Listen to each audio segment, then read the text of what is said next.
Hello friends, ఈరోజు మనం ముషోకు టెన్సై jobless run కానిషన్ తదుపరి భాగం చూడబోతున్నాం. అంటే మొదటి సీజన్లోని రెండవ పాట.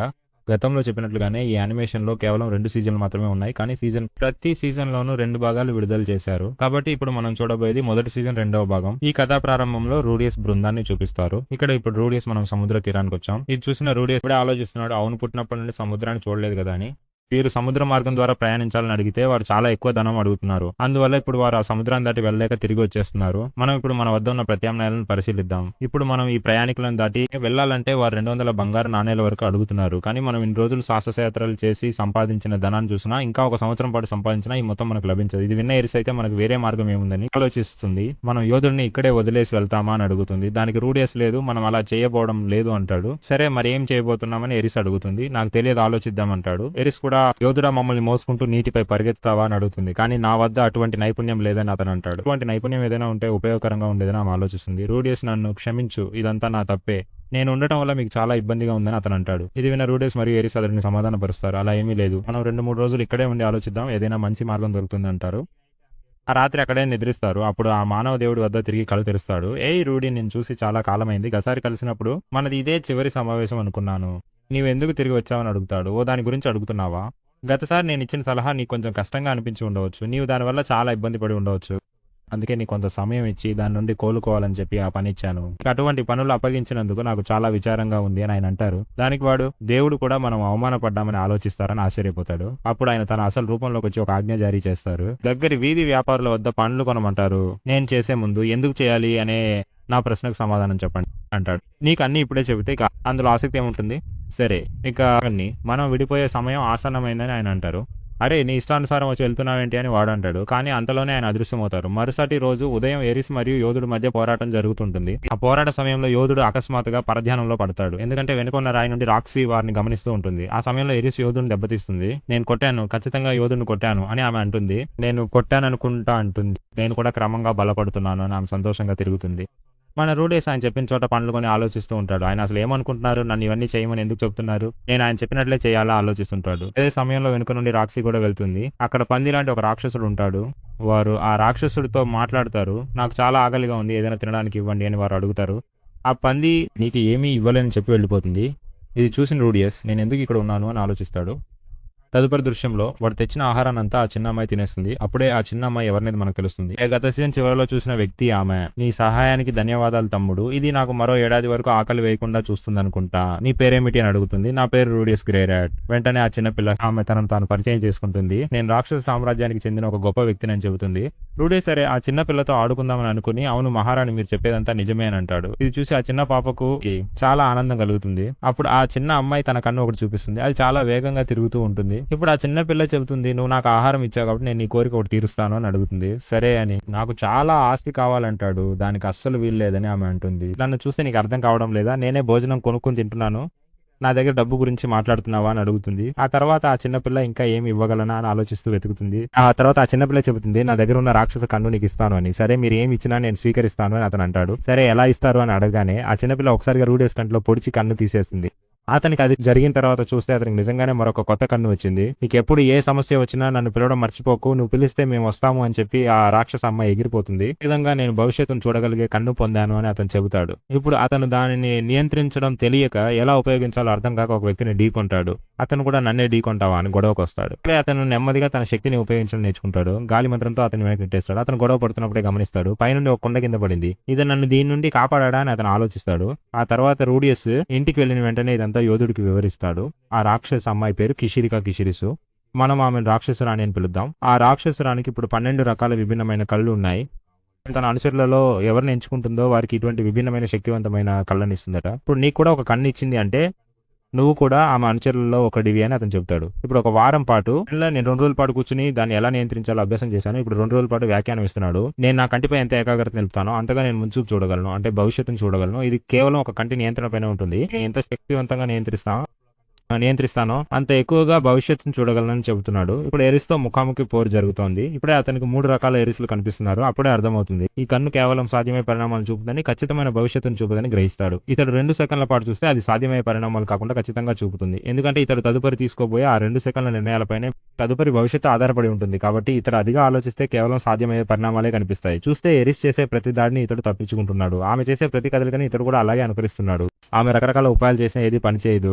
ఇతడు ఆమెను పూర్తిగా ఓడించి బంధిస్తాడు. ఇది చూసి యోధుడు సంతృప్తి చెందుతాడు. ఎరిస్ కూడా రూడేస్ బాగా చేశావని చెప్పి కరచాలనం చేయడానికి వస్తుంది. అతడు కూడా కరచాలనం చేయబోతుంటే ఆమె మోసం చేయడానికి ప్రయత్నిస్తుంది. కానీ ఇతడు తన కంటి శక్తితో ముందే గ్రహించి ఆమెను పట్టుకుంటాడు. మీరు చాలా కాలంగా పోరాడుతున్న ఒక యోధుడు, మీలాగే రాక్షస నేత్రం కలిగిన యోధుడు మా జాతిలో కూడా ఉన్నారు. వారి గురించి నేను చాలా విన్నాను. వారిలాగే ఆ శక్తి లభించింది మరియు వారంలోనే దానిపై పట్టు సాధించావు. నువ్వు నిజంగా అసాధారణ బాలుడివి అని ఆయన అంటారు. ఇవన్నీ విన్న రూడేస్ అయితే నేను మిమ్మల్ని కూడా ఓడించగలనా అని అడుగుతాడు. దానికి ఆయన మనం ఒకసారి పోరాడు చూస్తే తెలుస్తుంది కదా అంటారు. తర్వాత సన్నివేశంలో ఇతడు దెబ్బలు తినొచ్చి కూర్చుని ఉంటాడు. ఆ రోజు సాయంత్రం చూపిస్తున్నారు. ఎరిస్ కొంచెం విచారంగా ఉంది. విచారం కంటే కొంచెం కోపంగా ఉంది. ఎందుకంటే మన రూడేస్ అన్నింటిలోనూ ప్రావీణ్యం సంపాదిస్తున్నాడు. ఇన్ని రోజులు రాణించిన ఏకైక రంగం శారీరక పోరాటం మాత్రమే. ఇప్పుడు ఇతడు కూడా అందులో ఆమెను అందుకున్నాడు. అది ఆమె కొంచెం చికాకు కలిగిస్తుంది. ఇప్పుడు అర్ధరాత్రి అవుతుంది. అందరూ నిద్రపోతున్నారు. రూడేస్ లేచి బయటకు వెళ్తున్నాడు. యోధుడు దాన్ని గమనించి ఎక్కడికి వెళ్తున్నావు అని అడుగుతాడు. రూడేస్ ఏదో చెప్పి తప్పించుకోవాలని చూస్తాడు. కానీ ఆయన కనిపెట్టేస్తారు. నువ్వు నీ మంత్రదండాన్ని అమ్మబోతున్నావా అని అడుగుతారు. ఎందుకంటే ఈ మంత్రదండం ఎరిస్ ఇచ్చిన బహుమతి. అది మీకు కూడా గుర్తుండే ఉంటుంది. ఇది అరుదైన లోహాలతో చేసిన అత్యుత్తమ ఖడ్గం. దీన్ని విక్రయిస్తే చాలా ధనం లభిస్తుంది. అందుకే అమ్మబోతున్నాను. ఇది చూసిన యోధుడు నిన్ను దీన్ని విక్రయించను అంటాడు. ఎందుకంటే నీకు మరియు దీన్ని ఇచ్చిన వారికి కూడా ఇది ఎంత ముఖ్యమైనదో నాకు తెలుసు అంటాడు. అప్పుడే రూడీస్ చెప్తాడు. ఎందుకంటే ఆ యోధుడికి ఇది ఎటువంటి ఆయుధమో తెలియదు. గత పుట్టినరోజున ఎరిస్ దీన్ని ఇతనికి బహుమతికి ఇచ్చిందని, ఆ ఈటెను మరియు మెడలోని హారాన్ని కూడా ధరించారని చెప్తాడు. ఇప్పుడు ఆ యోధుడు నన్ను చాలా మందలిస్తున్నాడు. ఎందుకంటే ఇన్ని రోజు మనం కలిసి ప్రయాణించాము, ఎన్నో కష్టాలను పంచుకున్నాము. కానీ ఇప్పుడు మీరు ఈ సముద్రాన్ని దాటలేకపోతున్నారని ఎందుకు ఉమ్మడి ప్రయత్నం చేయనివ్వడం లేదు? అంటే నీకు వచ్చిన సమస్య నువ్వే పరిష్కరించుకోవాలనుకుంటున్నావు. మేము కూడా నీతో ఉన్నాం కదా. మనం అందరం కలిసి ఒక నిర్ణయం తీసుకుందాం అంటాడు. ఇటువంటి నిర్ణయాలు ఏవైనా తీసుకోవాలంటే మాకు చెప్పకుండా తీసుకోవద్దు అని చెబుతున్నాడు. అప్పుడే ఆ యోధుడు అక్కడ ఎవరో ఉన్నట్లు పసిగట్టి ఎవరిని అడుగుతాడు. చూస్తే రూడీస్ గతంలో రక్షణ వ్యక్తి అక్కడికి వచ్చాడు. ఇప్పుడు మరోవైపు రాక్సీ బృందాన్ని చూపిస్తున్నారు. రాక్సీతో వచ్చిన సాయకురాలు ఇక్కడ ఉన్న పురుషులు ఎంత అందంగా ఉన్నారో చూడండి అని చెప్తోంది. అది విని రాక్సీ మనం ఇక్కడికి నీ కోసం పెళ్లి సంబంధాలు చూడడానికి రాలేదని అంటుంది. ఇప్పుడు రాక్సీ తన శరీరాన్ని ఆ సహాయకురాలి శరీరంతో పోల్చి చూసుకుంటోంది. ఆ సహాయకురాలు వెళ్ళగానే అందరితోనూ చక్కగా మాట్లాడడం ప్రారంభించింది. అప్పుడు రాక్సీని ఒక బృందం పిలిచి మాకు ఒక పోటీ అవసరం, నువ్వు వస్తావా అని అడుగుతారు. నేను రాను, ఇప్పటికే ఈ బృందంలో ఉన్నానంటుంది. అప్పుడే వారు కూడా చెప్తారు. ఇక రాక్సీతో వచ్చిన ఇద్దరు కూడా బ్లాక్ హోల్ ఫ్యాంక్ సభ్యులేనని తెలుస్తుంది. ఆ రాత్రి నిద్రిస్తున్నప్పుడు రాక్సీ ఆ ప్రమాదకరమైన వ్యక్తి గురించి వారికి చెబుతోంది. తన దారిలో వచ్చిన వారందరినీ అతను చంపేస్తాడని వివరిస్తోంది. ఇప్పుడు ఈ జాబితాలో జరిగిన దాని తర్వాత ఒక బృందం ఆ పేరును ఉపయోగిస్తోందట. బహుశా ఆ బృందం గురించి విచారిస్తే మనకు ఏదైనా ఆధారం లభించవచ్చు అని అంటున్నారు. ఇప్పుడు వారు గ్రే రాట్స్ ను రక్షించబోతున్నారు కాబట్టి అందరిలోనూ బలహీనంగా ఉన్న లీలియా మరియు ఐషాకు మనం మొదటి ప్రాధాన్యత ఇచ్చి రక్షించాలి అంటున్నారు. ఉదయం మనకు చాలా పనులు ఉన్నాయి, ఇప్పుడు హాయిగా నిద్రపోండి అని ఆ సహాయకురాలు చెబుతుంది. అప్పుడే ఆ రోజు ఉదయం జరిగిన సంఘటనలను కూడా చూపిస్తున్నారు. అంటే యోధులలో రాక్సీ చూసుంటుంది అన్న సీన్ ఇదే. పారిపోయేటప్పుడు ఆమె రూడియస్ దాటి వెళ్తుంది. అంటే అన్ని సీన్లను సింక్ చేస్తున్నారు. ఇప్పుడు దాక్కోవడానికి ఒక చోటుకు వస్తుంది. నా వద్ద రూడియస్ బృందాన్ని చూపిస్తున్నారు. నైట్ వారు వచ్చి సాయం చేస్తున్నారు. అందువల్ల ఇప్పుడు వీరికి నౌకలో వెళ్ళడానికి అనుమతి లభించింది. వారు అక్రమంగా ప్రయాణిస్తున్నారు. ఇప్పుడు ఆ సముద్ర ప్రయాణం ముగిసింది. ఎరిస్ దీన్ని అంగీకరించలేదు. ఇప్పుడు మనకు మరో సముద్ర ప్రయాణం మిగిలి ఉంది. మనం ఇంకా మధ్య ఖండానికి వెళ్ళాలని వారు అంటున్నారు. నిజానికి ఇప్పుడు రూడియస్ మరియు ఎరిస్ లను నౌకలోకి ఎక్కించి ఉంటారు.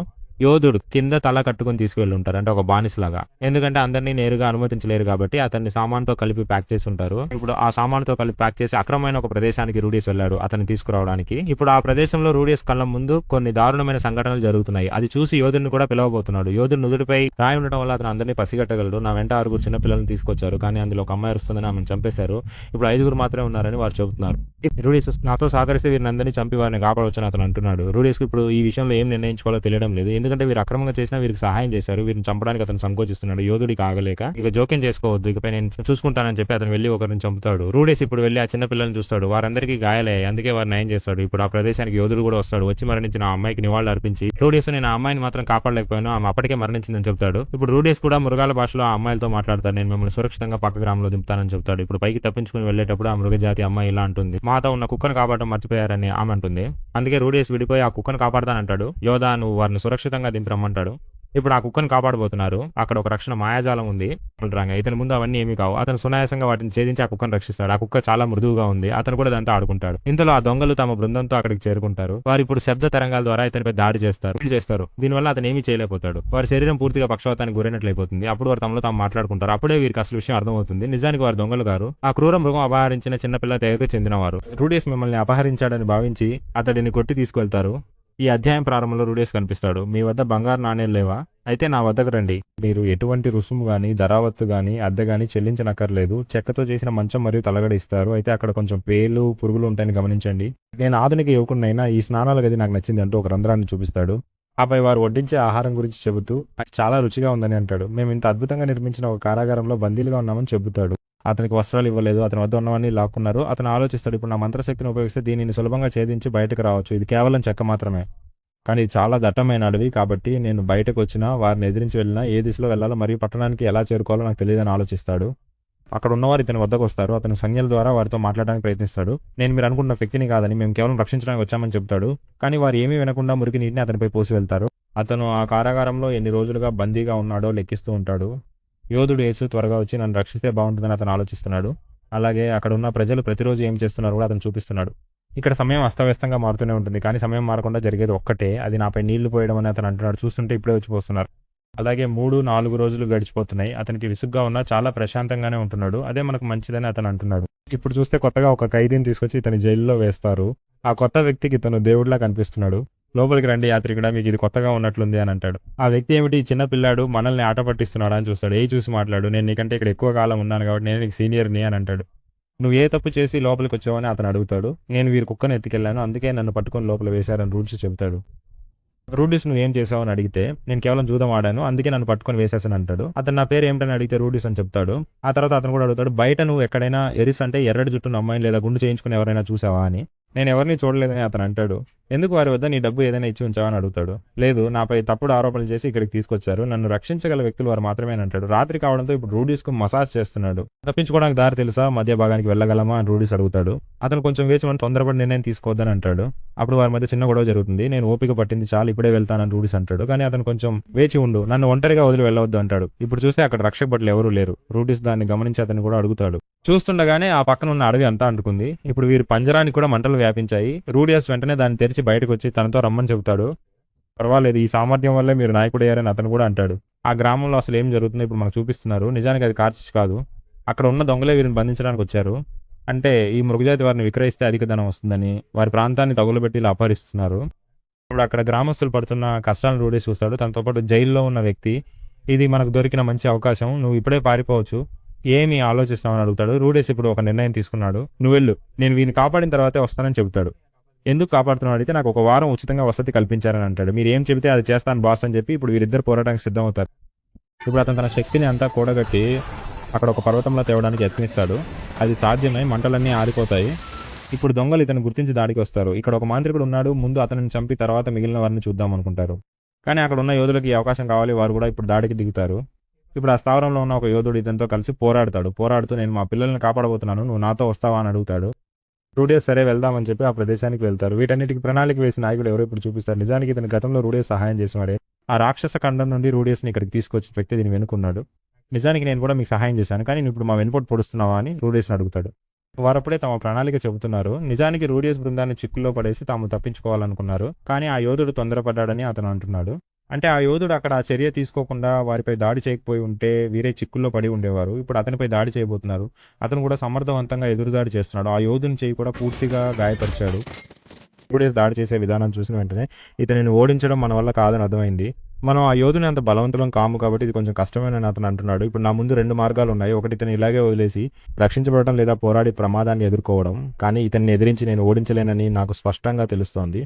అతను కూడా అదే అంటున్నాడు. పర్వాలేదు రూడీ, సరైన నిర్ణయమే తీసుకున్నామని అతను ముందుకు వెళ్తున్నాడు. ఇతను అతనిపై దాడి చేయకుండా ఆగిపోయాడు. ఇప్పుడు ఇతనితో ఉన్న మరొక వ్యక్తి అడుగుతున్నాడు, ఏంటి రూడీ ఇంతేనా అని. చూస్తే వెనుకుంటే ఆ తోడేలు వచ్చి ఇప్పుడు దాడి చేస్తోంది. నాకు ఇప్పుడు వేరే మార్గం లేదు, ఇంత దూరం వీరికి సహాయం చేస్తానని చెప్పి వచ్చాను, ఇకపై పోరాడకపోతే ఎలా అని అతను అంటున్నాడు. తన శక్తిని మేల్కొల్పుతాడు. భవిష్యత్తును చూడగలిగే తన నేత్రం ద్వారా వారందరూ కలిసికట్టుగా కృషి చేసి అతన్ని ఓడిస్తారు. రూడియస్ ఒక్కడే అతను ఓడించలేకపోయాడు.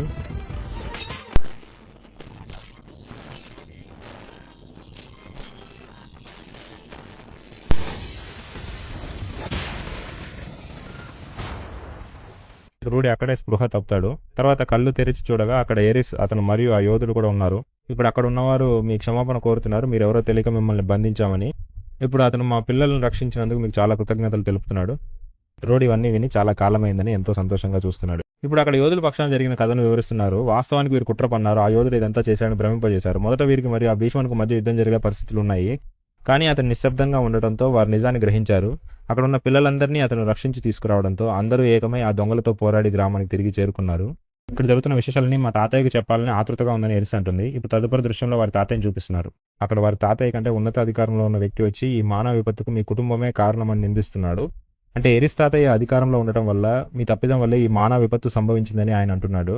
అందుకు శిక్షగా ఆయన శిరచ్ఛేదం చేయమని ఆదేశిస్తున్నాడు. వారి తాతయ్య మరణంతో ఈ భాగం ముగుస్తుంది. 4వ భాగం ప్రారంభంలో ఎరిస్ అక్కడ ఉన్న మృగజాతి బాలికతో ఎంతో ఉల్లాసంగా ఆడుకుంటోంది.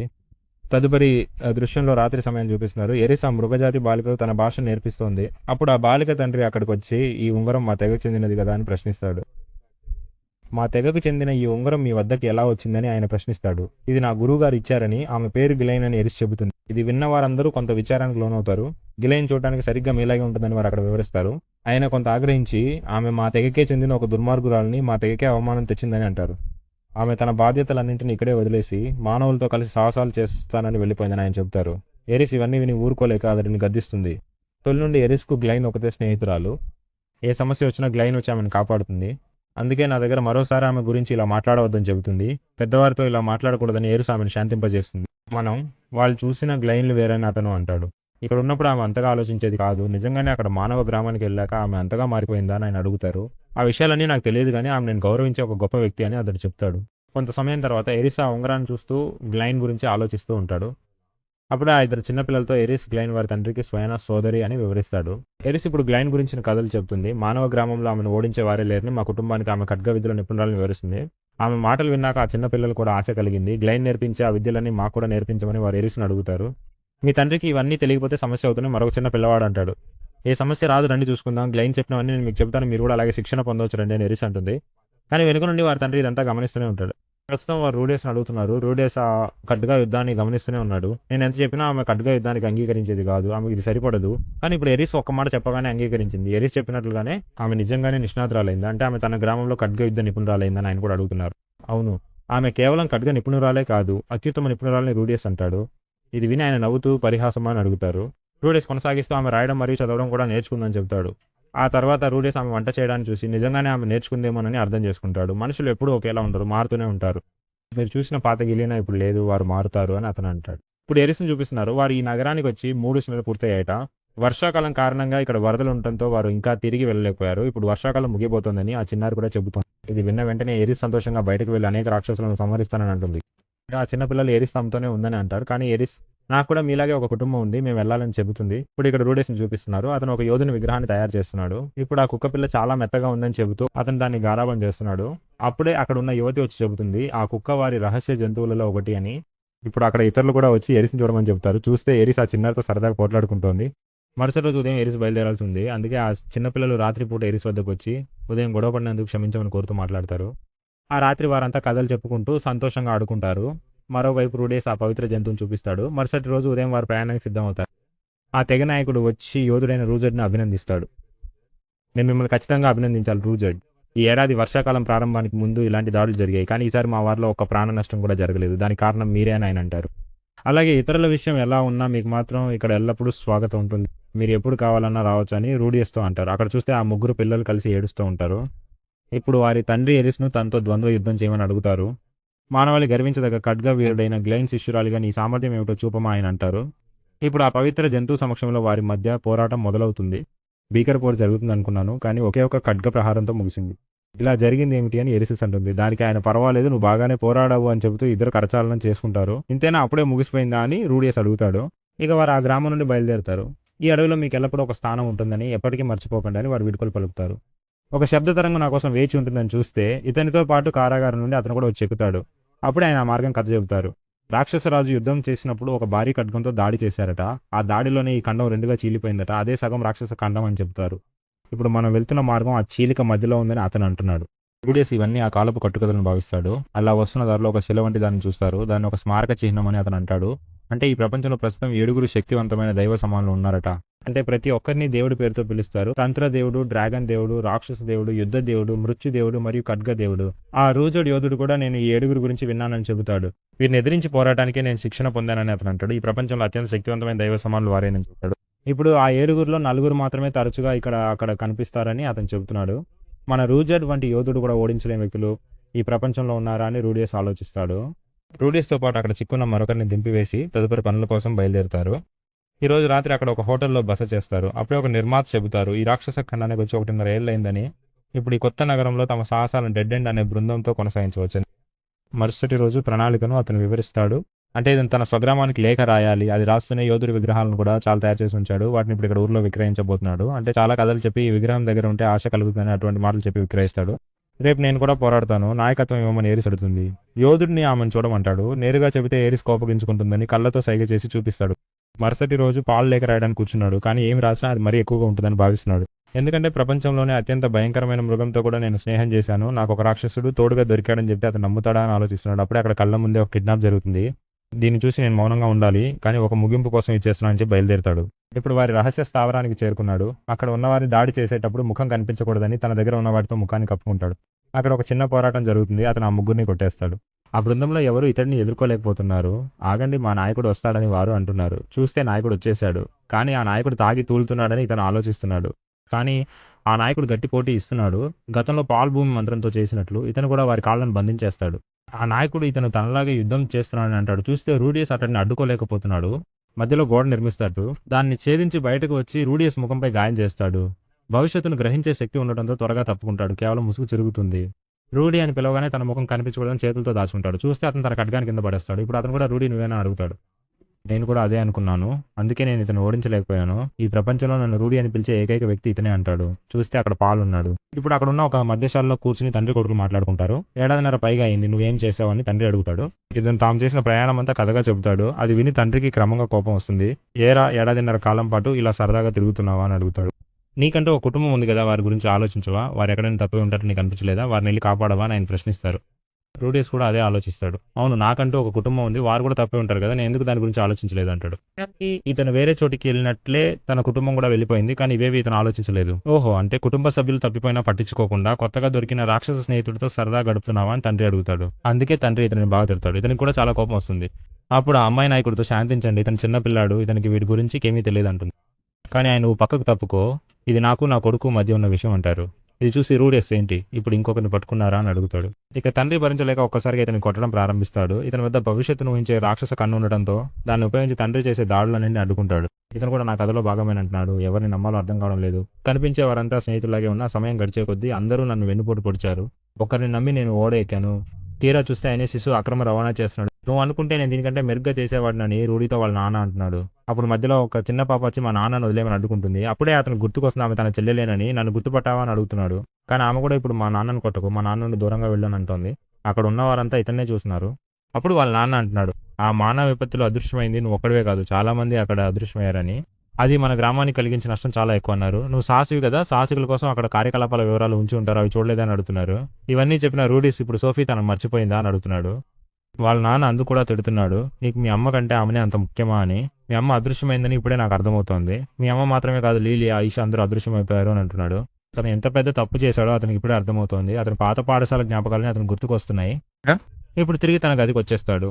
అక్కడ జరిగిందంతా మీతోనూ తన బృందంతోనూ చెబుతున్నాడు. అది చెప్పి అతను చాలా బాధగా ఉన్నాడు. ఎరిస్ అతన్ని ఆ బాధ నుండి బయటకు తీసుకురావడానికి చేలో తెలియక ఏవేవో చేస్తోంది. ఇప్పుడు పాల్ వైపు జరిగిన కథను చూపిస్తున్నారు. అతను కళ్ళు తెరిచి చూసేసరికి ఒక్క క్షణంలో ఎవరూ లేరు. ప్రస్తుతం పాల్ జీవితాన్ని చూపిస్తున్నారు. రూడియస్ వద్ద జైలు నుండి వచ్చిన వారు పాల్ వద్దకు వచ్చారు. వారు నాకు తెలిసిన వారిలాగే ఉన్నారు. పాల్, రూడియస్ మధ్య జరిగినవన్నీ ఆమె ఇప్పుడు వివరిస్తోంది. అతను కూడా ఇప్పుడు పాల్ను శాంతింపజేయడానికి ప్రయత్నిస్తున్నాడు. అతను మంత్రోచ్చారణ లేకుండా మాయాజాలాన్ని ప్రయోగించినా, శక్తి లేకుండా అంత చేసినా, చివరికి అతను కేవలం 11 ఏళ్ల బాలుడు మాత్రమే అని చెబుతున్నాడు. సరే, అతన్ని వదిలే, నీ 11 ఏళ్ల వయసులో నువ్వు ఏం చేస్తున్నావో చెప్పు. నిన్ను కూడా ఇలాగే రాక్షస ఖండానికి పంపితే నువ్వు ఏం చేసేవాడివి అని అడుగుతున్నాడు. నేను అంగీకరిస్తున్నాను, నేను నీ కుమారుడు అంత ప్రతిభావంతుని గాను, అతను చేసే పనులు ఎవరూ చేయలేరు, అందుకే నేను నీ నుండి చాలా ఆశిస్తున్నాను. అతను ఈ పాటికే ఇవన్నీ చేసి ఉండాలని అంటున్నాడు. నువ్వు ఇంతకుముందు రాక్షస ఖండాన్ని చూడలేదు కదా, కనీసం దాని గురించి విని కూడా ఉండవు కదా అని పాల్ని అడుగుతున్నాడు. దీనికి సంబంధం ఏమిటని అతను అడగా, నేను అక్కడే పుట్టి పెరిగానని చెప్తున్నాడు. ఆ ప్రాంతంలో మరుసటి రోజు వరకు ప్రాణాలతో ఉండటమే గొప్ప విషయం. ఈ పట్టణం దాటి బయటకు వెళ్తే పగలు ఎండ తీవ్రంగా ఉంటుంది, రాత్రి మంచు కురుస్తుంది. నువ్వు అనుకుంటున్నట్లు ఇక్కడ రాక్షసుల వలె అవి బలహీనంగా ఉండవు, అవి చాలా శక్తివంతమైనవి. అయితే నువ్వు వాటిని చంపి తినాలి, లేదంటే అవి నిన్ను చంపి తింటాయి. ఇది అతనికి మొదటిసారి. అంతేకాకుండా తనతో ఉన్నవారు ఎవరో కూడా అతనికి తెలియదు. ఇతనితో ఒక రాక్షసోధుడు ఉన్నాడు, అతను ఎవరో ఎవరికీ తెలియదు. ఇతరుల దృష్టిలో అతను ఒక క్రూర మృగం మాత్రమే. అతను ఎప్పుడు వెన్నుపోటు పొడుస్తాడో ఇతనికే తెలియదు. అతనితో పాటు రక్షించడానికి ఎరిస్ కూడా ఉంది. ఇంతమందిని కాపాడుకుంటూ రావడం గొప్ప విషయం. నువ్వు అతని నుండి ఇంకా ఎక్కువ ఆశిస్తున్నావు. మనుషుల ఓపిక కూడా ఒక హద్దు ఉంటుందని ఆయన అంటున్నారు. నువ్వు చెప్పినట్లు అది అంత కష్టమైన పని అయితే అతను నా దగ్గర సాహసం చేస్తున్నట్లు అంత సంతోషంగా నవ్వుతూ ఎందుకు చెప్పాడని ఆయన అడుగుతున్నారు. ఎందుకంటే తన తండ్రి అది విని బాధపడకూడదని అతను అనుకుని ఉంటాడని ఆయన అంటున్నారు. ఎంతో నమ్మకంతో అంత పెద్ద ఖండాన్ని దాటి వచ్చినప్పుడు మీ నాన్న చాలా సంతోషించి ఉంటారు. కానీ నువ్వు చూడు ఇప్పుడు తాగుతూ అతనికి ఎంత పెద్ద సమస్యగా మారవు అని ఆయన అంటున్నారు. ఈ రోజు రాత్రి పాల్ తన చిన్నారిని నిద్రపుచ్చారు. అప్పుడు రూడియస్ పాత జ్ఞాపకాలన్నీ ఆయన కళ్ళ ముందు కదలాడుతున్నాయి.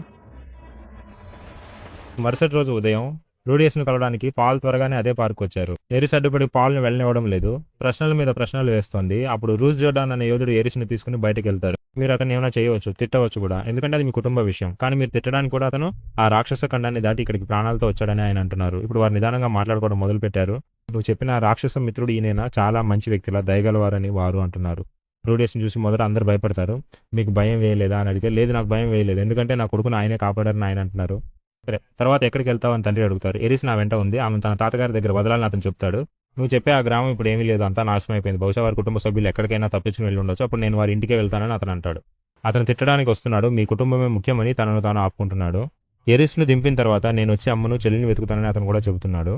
ఇప్పుడు ఇతను తన తండ్రిని చూస్తున్నాడు. ఆయన ముఖం చాలా విచారంగా మరియు వింతగా ఉంది. గతంలో తాను కూడా ఇలాంటి పరిస్థితుల్లోనే ఉన్నానని ఇతను ఆలోచిస్తున్నాడు.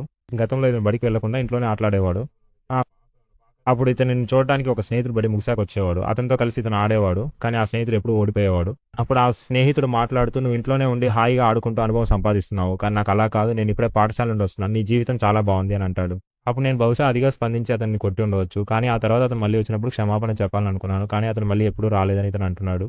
ఇప్పుడు రూడిస్ నాకు జరిగినట్లు మా నాన్నకి జరగకూడదని అంటున్నాడు. నిన్న నేను మిమ్మల్ని చూడలేదు, మీరు నన్ను చూడలేదు, ఇప్పుడు మొదటిసారి కలుస్తున్నట్లు అండి అని చెప్తున్నాడు. వాళ్ళ నాన్నకు తోచక ఇతను చెప్పినట్లే చేస్తున్నారు. నేను చుట్టూ చూశాను కానీ ఎవరూ లేరు, నీ గురించి ఏమీ తెలియలేదు, నువ్వు చనిపోయావని అనుకున్నాను అని ఆయన అంటున్నారు.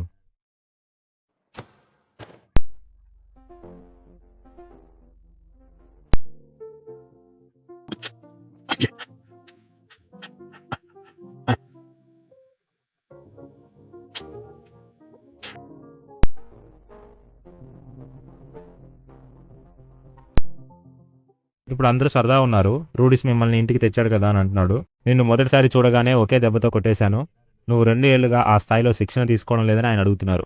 అప్పుడే ఎరిస్ ముఖంపై గాయంతో అక్కడికి వస్తాడు. ఇప్పుడే ఆ యోధుడు రూజర్ చెబుతున్నాడు, నేను ఆమె నియంత్రించలేకపోతున్నాను, ఇలా చేస్తే నేను నియంత్రించగలనని. కానీ ఎరిస్ మాత్రం తన తండ్రి మాటతో ఏకీభవిస్తున్నట్లు కనిపించడం లేదు.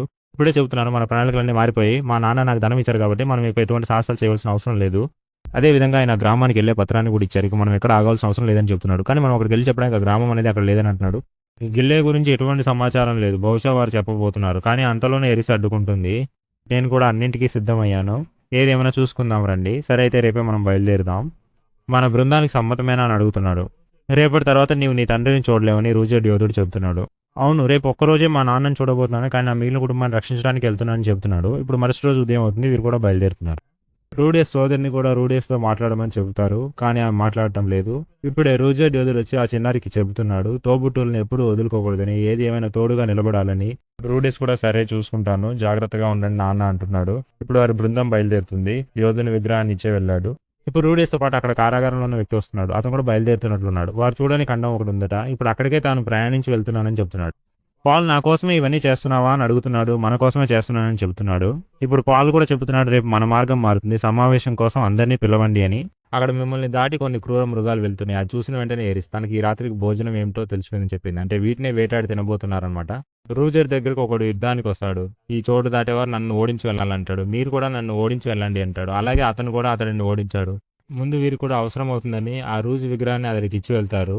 చూస్తే అక్కడ వీరిలాగే చాలా మంది యుద్ధం చేయడానికి సిద్ధంగా ఉన్నారు. తదుపరి సముద్ర ప్రయాణం మొదలైంది.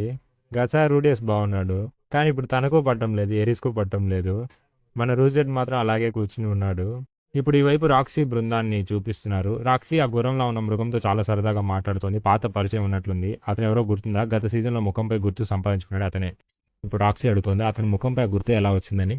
అప్పుడు అతను చెబుతాడు, డెడ్ ఎండ్ అనే బృందం దీనిని చేసిందని. ఆ పేరు విన్న వెంటనే రాక్సీ చాలా భయపడుతుంది. ఇప్పుడు విషయాన్ని మార్చడానికి ఆ మృగం అడుగుతుంది, నీ కుటుంబాన్ని వెళ్ళి కలిసావా అని. ఇప్పుడు రాక్సీ కొంచెం సంకోచిస్తుంది. ఆమె తన కుటుంబాన్ని చాలా కాలంగా చూడలేదని అనిపిస్తోంది. బాగా విను, ఈ జీవితంలో మనకు లభించేది ఒకే ఒక కుటుంబం, ఆ కుటుంబాన్ని మనం చూడకపోతే ఇంకెవరు చూస్తారో అని సలహా ఇస్తాడు. ఇప్పుడు రాక్సీ తన గ్రామానికి చేరుకుంది. రాక్సీ సంకోచంతో తన గ్రామంలోకి ప్రవేశిస్తోంది. రాక్సీ పొట్టిగా ఉండటం వల్ల ఆమె తన గురించి తాను తక్కువగా అనుకుంటుంది. అంటే ఇతరులు తన గురించి ఏమనుకుంటారో అని ఆమె చాలా ఆందోళన చెంది. అందువల్ల ఆమె ఇప్పుడు తన ఇంటికి వెళ్ళింది, కానీ అక్కడ ఎక్కువ సేపు ఉండలేకపోయింది. ఇప్పుడే వచ్చినప్పటికీ అప్పుడే తిరిగి వెళ్ళిపోతానని చెబుతుంది. ఆమె తల్లి ఇవన్నీ చూసి మౌనంగా ఉండలేక కన్నీరు పెట్టుకున్నారు. అప్పుడు ఆమె జ్ఞాపకార్థం తన తల్లి భద్రపరిచిన పాత బొమ్మలను చూస్తుంది. ఇప్పుడు రాక్సీ బాల్యాన్ని చూపిస్తున్నారు. ఆమె తన తల్లితో కలిసి ఆనందంగా పుస్తకం చదువుతోంది. అప్పుడు అక్కడ ఉన్న ఇతర పిల్లలతో కలిసి ఆడుకుంటానని అడుగుతుంది, కానీ వారంతా తనను వింతగా చూసినట్లు ఆమె కనిపిస్తుంది. వెంటనే ఆమె తల్లి తనను అక్కడి నుండి తీసుకొచ్చేస్తారు. రాక్సీ దీన్ని తలుచుకుని ఇంటికి రాగానే ఏడుస్తోంది. నేను చెడ్డ అమ్మాయినని ఎవరూ నాతో మాట్లాడటం లేదని అడుగుతూ ఏడుస్తుంది. ఇది నీ తప్పు కాదు, మా పొరపాటు అని తల్లి చెబుతుంది. కానీ అసలు విషయం ఏమిటో మాత్రం ఎవరు చెప్పడం లేదు. వారు నాకేమీ చెప్పకపోవడంతో వారు నన్ను తప్పుగా భావిస్తున్నారని నేనే అర్థం చేసుకున్నాను. అందుకే బ్రతకడం కంటే చావడం మేలని భావించి ఇంటి నుండి పారిపోయి వచ్చానని రాక్షసి చెబుతోంది. కానీ ఇప్పుడు తన తల్లిని చూస్తే అలా అనిపించడం లేదని అంటుంది. ఆమెకు తెలియకుండానే కళ్ళలో నీళ్లు తిరుగుతున్నాయి.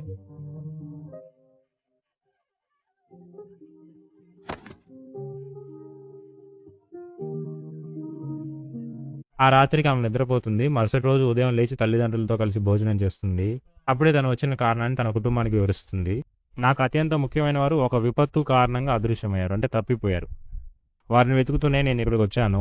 ఆ తప్పిపోయిన వారిలో నా విద్యార్థి ఒకరు ఉన్నారని చెబుతుంది. అప్పుడు ఆమె తండ్రి, నువ్వు చెప్పాక నాకు గుర్తొస్తోంది, నిన్ను వెతుకుతూ ఒక చిన్న అబ్బాయితో పాటు 3 వచ్చారని చెప్పారు. అతను విద్యార్థి నుంచి 2 ఏళ్ల క్రితం నీ వద్దే శిక్షణ పొందాడని వారు అంటున్నారు. అతని పేరు రూడియస్ అని, అతనితో పాటు ఎరిస్ అనే అమ్మాయి కూడా వచ్చిందని వారు ఇప్పుడే చెబుతున్నారు. వారిని రక్షించడానికి రూజర్డ్ అనే వ్యక్తి వచ్చాడని, అతను సూపర్డ్ యోధుడని అంటున్నారు. ఆ సూపర్డ్ అనే పేరే ఆ రాక్షసులను సూచిస్తుందా? కానీ రాక్సీ మాత్రం ఈ సూపర్డ్ అనే పేరు వినగానే భయపడుతోంది. నేను ఇలాగే భయపడ్డాను, కానీ పరిచయం అయ్యాక అతను మంచివాడని తెలిసింది. ఇప్పుడు రాక్సీ వెళ్లే సమయం వచ్చింది. ఆమె తల్లి వద్ద సెలవు తీసుకుంటోంది. వచ్చేసారి రూడియస్ను కూడా తీసుకురావాలని ఆమె తల్లి కోరింది. రాక్సీ అది విని తప్పకుండా అని అంటుంది. ఇది విని ఆమె తండ్రి ఏదో తప్పుగా అర్థం చేసుకున్నట్లన్నారు. లేదు, అలా కాదు, వారిని తీసుకురాకూడదని ఆయన అంటున్నారు.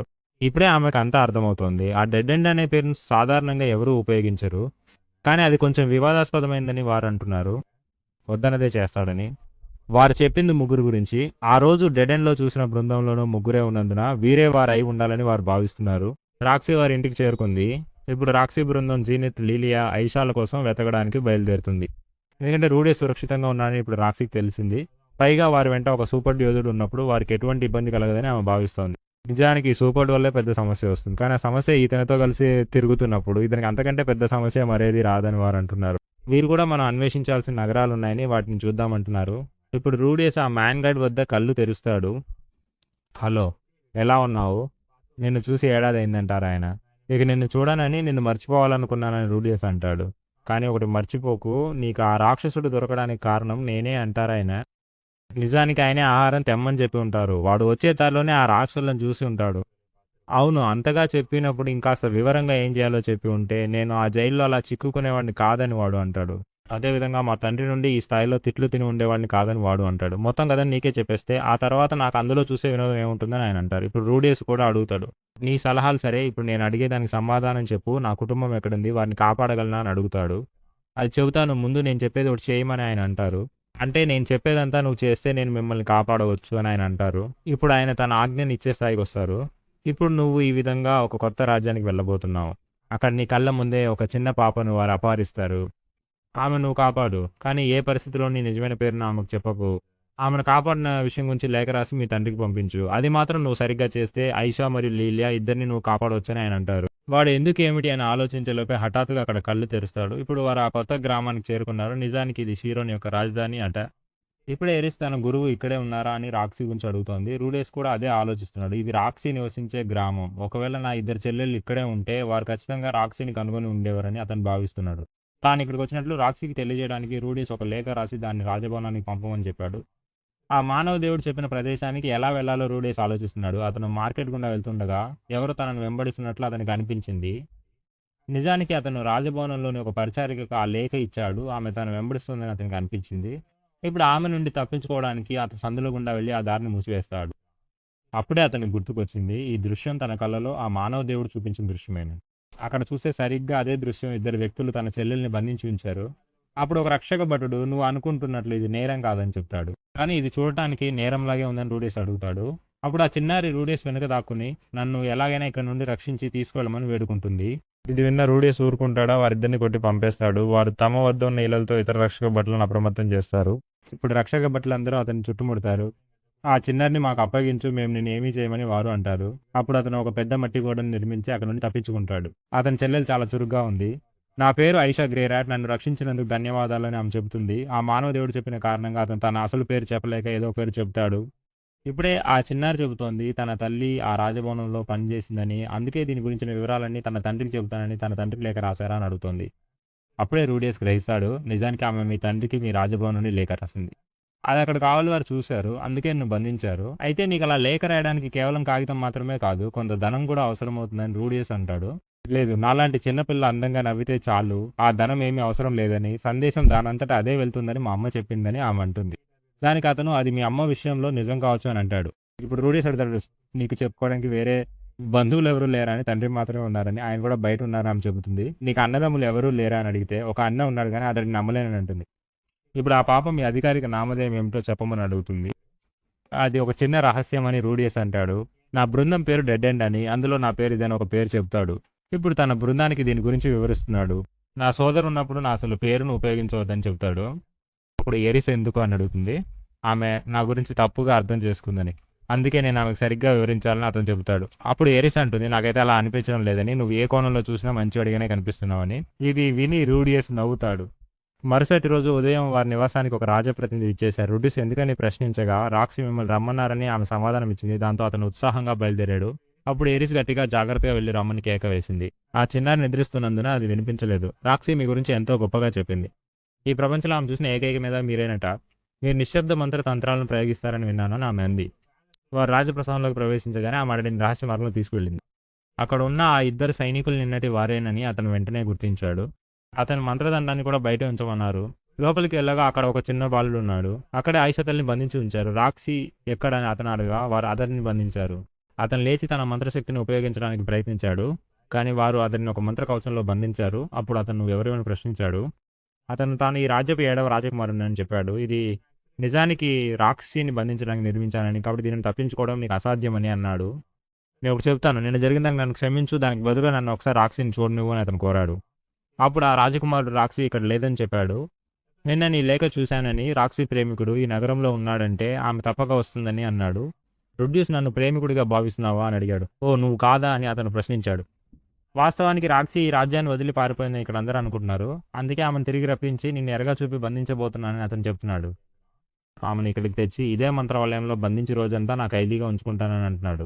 అప్పుడు రూడేస్ అడుగుతున్నాడు, నిజానికి ఐషా తల్లి ఇక్కడే ఉన్నారన్న విషయం నాకు ఇక్కడికి వచ్చాకే తెలిసింది. అలాంటప్పుడు నేను ఇక్కడికి వచ్చానన్న విషయం రాక్సీకి ఎలా తెలుస్తుందని అడుగుతున్నాడు. దానికి అతను రాక్సీకి తెలుస్తుందని సమాధానం ఇస్తున్నాడు. అవన్నీ నాకు తెలియదు, నువ్వు బయట ఎవరికైనా చెబితేనే తెలుస్తుందని అతను అంటున్నాడు.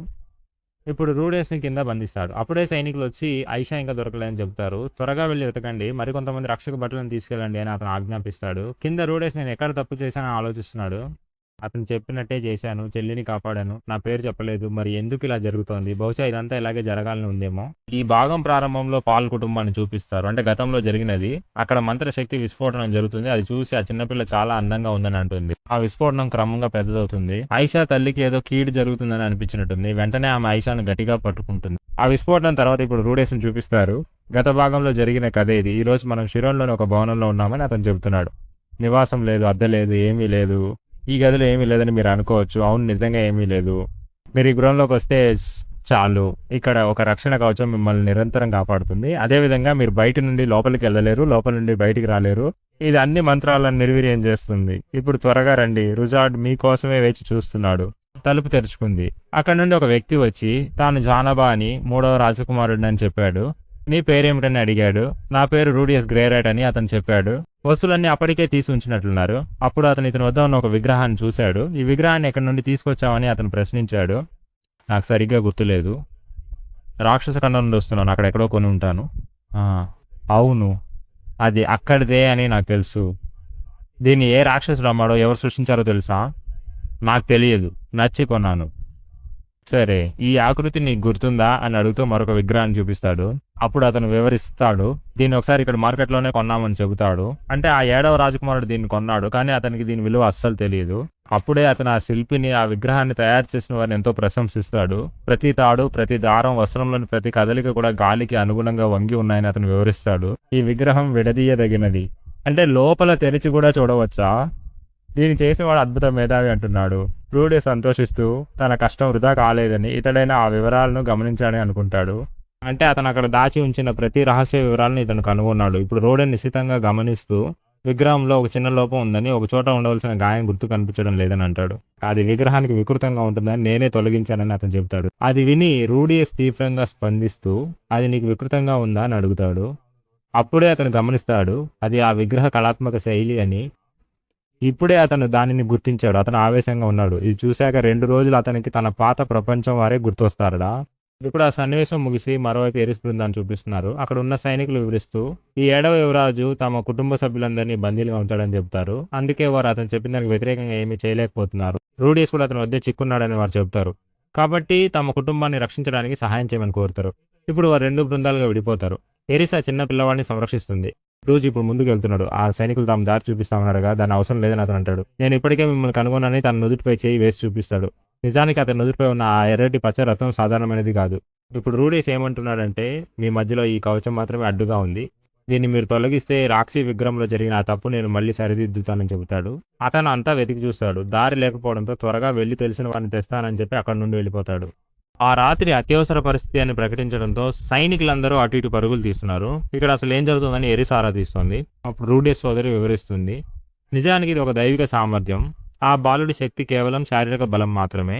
ఆ చిన్న బాలుడికి కేవలం 3 ఏళ్ల వయసు ఉన్నప్పుడే తన తమ్ముడి తలను వేరు చేశాడట. అతడు మహాబలవంతుడట. ఇప్పుడు 7వ రాజకుమారుడిని చూపిస్తున్నారు. అతని ముఖం కప్పి ఉంది. ఆ రాజకుమారుని ఎదిరించిన బాలుడు ఇతనేనని చెబుతున్నారు. ప్రస్తుతం 3వ రాజకుమారుడు 7వ రాజకుమారుడిని లాక్కొని వెళ్తున్నాడు.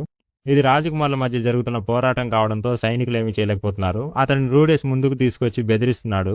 నువ్వు రూడీస్ను విడుదల చేయకపోతే ఇతని తల నలిపేస్తానని హెచ్చరిస్తున్నాడు. అప్పుడు అతడు అక్కడ ఉన్న సైనికులందరినీ తను రక్షించమని వేడుకుంటున్నాడు. కొంత సమయం తర్వాత అతడు బహిరంగానే ఆ యువతిని బెదిరించడం మొదలుపెట్టాడు. నువ్వు నన్ను అడ్డుకుంటే నీ కుటుంబాన్ని అంతం చేస్తానని అంటున్నాడు. అప్పుడు ఎరిస్ వారి గురించి చింతించకండి, నా స్నేహితుడు మీ కుటుంబాన్ని రక్షించడానికి వెళ్ళాడని చెబుతోంది. అతడిని నమ్మొచ్చా అని అడిగితే అతను గొప్ప సూపర్ డ్యూర్ అని ఆమె చెప్తుంది. ప్రపంచంలోని సూపర్ జాతి శక్తివంతమైనదని, క్రూర మృగాలను సైతం చంపగలరని పేరు. ఇది విన్నాక అందరూ శాంతపడతారు. 3వ రాజకుమారుడు బలవంతంగా తలను వేరు చేయడానికి ప్రయత్నిస్తున్నాడు. అప్పుడు 7వ రాజకుమారుడు అంగీకరిస్తాడు. నన్ను వదిలే, నేను అతన్ని విడుదల చేస్తానంటాడు.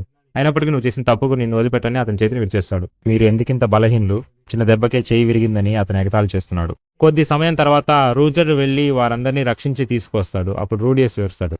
నిజానికి రూడియస్ రాక్సీ శిష్యుడని ఇక్కడ అందరికీ తెలుసా. వారు అతని సహాయం కోరాలని భావించారు. కానీ రూడియస్ రాజధానిని ఇవ్వమని కోరుతూ ఒక లేఖ రాశాడు. అదే అతని చిక్కుల్లో పడేసింది. ఆ లేఖ రాయకపోయి ఉంటే సైనికులు మాత్రమే వచ్చి సహాయం అడిగేవారు. ఆ లేఖ 7వ రాజకుమారుడి చేతికి చిక్కడం వల్లే ఇంత పెద్ద సమస్య తలెత్తింది. చివరికి రూడియస్ తన కుటుంబంతో కలుస్తాడు. ఇప్పుడు 3వ రాజకుమారుడు రూడియస్ను పైకి ఎగురవేస్తూ ఆడుకుంటున్నాడు. తదుపరి సన్నివేశంలో రూడియస్ బయలుదేరుతున్నగా చూపిస్తారు. అప్పుడు లీలియా రూడియస్ను విడిగా పిలిచి ఒక బహుమతిని ఇస్తుంది. మీకు గుర్తుందో లేదో, సోఫియా రూడియస్ 10వ పుట్టినరోజున ఇవ్వమని ఒక పథకాన్ని ఇచ్చింది. దాన్ని ఇప్పుడు ఆమె అందజేస్తోంది.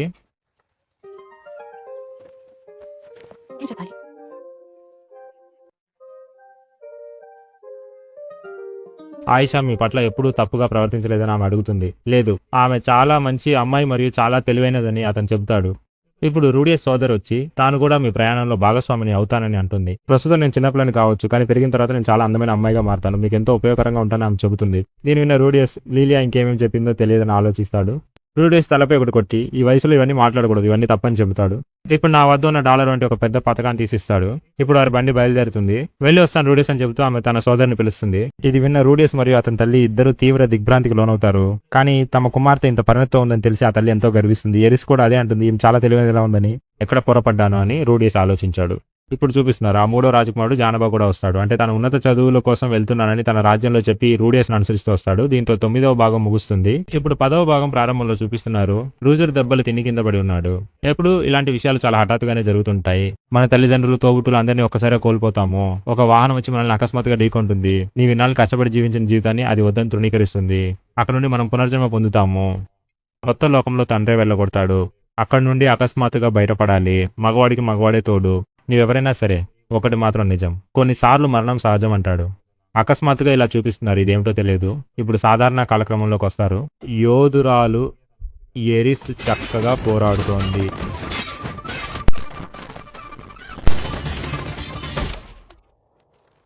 ఆదివారం ముగిసిన తర్వాత రూజర్ ఎరిస్ ను జాగ్రత్తగా వినమని చెబుతాడు. ఈ రోజు ముగిసిన వెంటనే రేపటి ఉదయం నుండి నిన్ను ఒక యోధురాలుగా పిలుచుకోవచ్చని ఆయన అంటాడు. అంటే ఇన్నాళ్ళు ఆమె శిక్షణలోనే ఉంది, ఇప్పుడే ఆమెకు పదోన్నతి లభించింది, ఇది నమ్మలేకున్నాను. రూడియస్ నన్ను గిల్లు, ఇది నిజమేనా అని చూస్తాను ఆమె అంటుంది. రూడియస్ గిల్తాడు. రూడియస్ ఆమెను కొడతాడు. ఇప్పుడు ఆ శీతల ఖండంలో వారి ప్రయాణం కొనసాగుతుంది. ఎరిస్ మొదటిసారి అక్కడ ఉన్న డ్రాగన్ చూస్తుంది. పదండి, ఈ రోజు మనం ఆ డ్రాగన్ ఆహారంగా తిందామని ఆమె అంటుంది. అప్పుడు రూజర్ ఆ డ్రాగన్ అంత సామాన్యమైన విషయం కాదని చెప్తాడు. అంటే వారు ఇంతకు ముందే చెప్పినట్లు 7 గొప్ప దైవ సమానమైన శక్తులు కలిగిన వారు కూడా ఈ డ్రాగన్లను చూస్తే వెనుదిరిగి వెళ్ళిపోతారని చెబుతున్నారు. రూజర్ కొన్ని సాధారణమైన విషయాలని నేను భావించాను అని. ఒక్క డ్రాగన్ ఉంటే వారు సులభంగా ఓడించి బానిసగా చేసుకుంటారట, కానీ 2-3 డ్రాగన్లు వస్తే వారు తట్టుకోలేరని చెబుతున్నారు. అప్పుడు రూడియస్ అంటాడు, మొదటి స్థానంలో ఉన్నది సాంకేతిక దైవం, ఆ తర్వాత ఉన్నది డ్రాగన్ దైవం. అప్పుడు వారి శక్తులు ఇంకెంత గొప్పగా ఉంటాయని వారు ఆలోచిస్తాడు. అప్పుడు హఠాత్తుగా ఎరిస్ మరియు ఆ యోధుడు అక్కడే ఆగిపోయారు. రూడియస్ అక్కడ చూస్తాడు. వారు అంతరాత్మకు ముందుకు వెళ్ళవద్దని చెబుతోంది. వారు అంతగా భయపడ్డారు. ఎరిస్ భయపడటం సహజమే, కానీ ఆ యోధుడు కూడా ఈ స్థాయిలో భయపడటం రూడియస్ మొదటిసారి చూస్తున్నాడు. చూస్తే అక్కడ 2 వ్యక్తులు వారిని దాటుకుని వెళ్తున్నారు. అతడు కూడా ఏదో గమనించి అక్కడే నిలబడిపోయాడు. రూజర్ అంటాడు, మీ కండరాలను కూడా కదపకండి, అలాగే నిలబడండి అని. అప్పుడు వారితో పాటు బండిని మోసుకొచ్చిన ఆ జంతువు కూడా కింద పడిపోయింది. అది తనను తాను అంతం చేసుకుంది. అక్కడ అపరిచితుడు మళ్ళీ అతడు గొప్ప యోధుడా అని అడుగుతాడు. రూడియస్ అతనిపై రాక్షస శక్తిని వాడాలని చూస్తాడు, కానీ అతనికి ఆ కన్ను చాలా నొప్పిగా ఉంది. నీ పేరు ఎరిస్ వారియర్ గ్రేడర్ కదా అని అడిగి, నువ్వు ఎవరో నాకు తెలియదని ఆయన అంటున్నారు. మీ ఇద్దరు నాకు తెలుసు, కానీ మీతో ఉన్న ఆ వ్యక్తి ఎవరని అడుగుతున్నారు. ఇప్పుడు రూజర్ నువ్వు ఎవరు అని ప్రశ్నిస్తున్నారు. మిమ్మల్ని కలవడం ఆసక్తికరమే అయినా ఇది నాకు ముఖ్యం కాదని చెప్పి ఆయన వెళ్ళిపోతున్నారు. రూడియస్ చాలా విచిత్రమైన వాడు. సమయం తెలియక వాడిని వేచి ఉండమని చెబుతున్నాడు. ఇది చూసి వారియర్ ముఖం మారుతోంది. నీ పేరేంటని అడిగితే, నా పేరు ఆర్స్టెడ్ అని, నేను నిన్ను చూస్తుంటే నీకు తెలుసో కదా అని ఆయన అడుగుతున్నారు. అవును, అది నాకు భయంగా ఉందని రూడియస్ అంటున్నాడు. మ్యాన్ గాడ్ పేరు విన్నావా అని ఆయన అడిగితే, తెలుసు అని వాడు చెప్తున్నాడు. చెప్పిన వెంటనే ఆయన దాడికి వస్తున్నారు. వారియర్ లేకుంటే ఈ రోజు రూడియస్ ప్రాణాలు పోయేవి. నువ్వు మ్యాన్ గాడ్ మనిషివని ముందే అనుకోవాల్సిందని దాడి చేస్తున్నారు. ఎరిస్ ను తీసుకుని పారిపోమ్మని వారియర్ అంటున్నా ఆయన ముందు తన దాడులు సరిపోవు. 2-3 దెబ్బలకే వారియర్ ని కింద పడేశారు.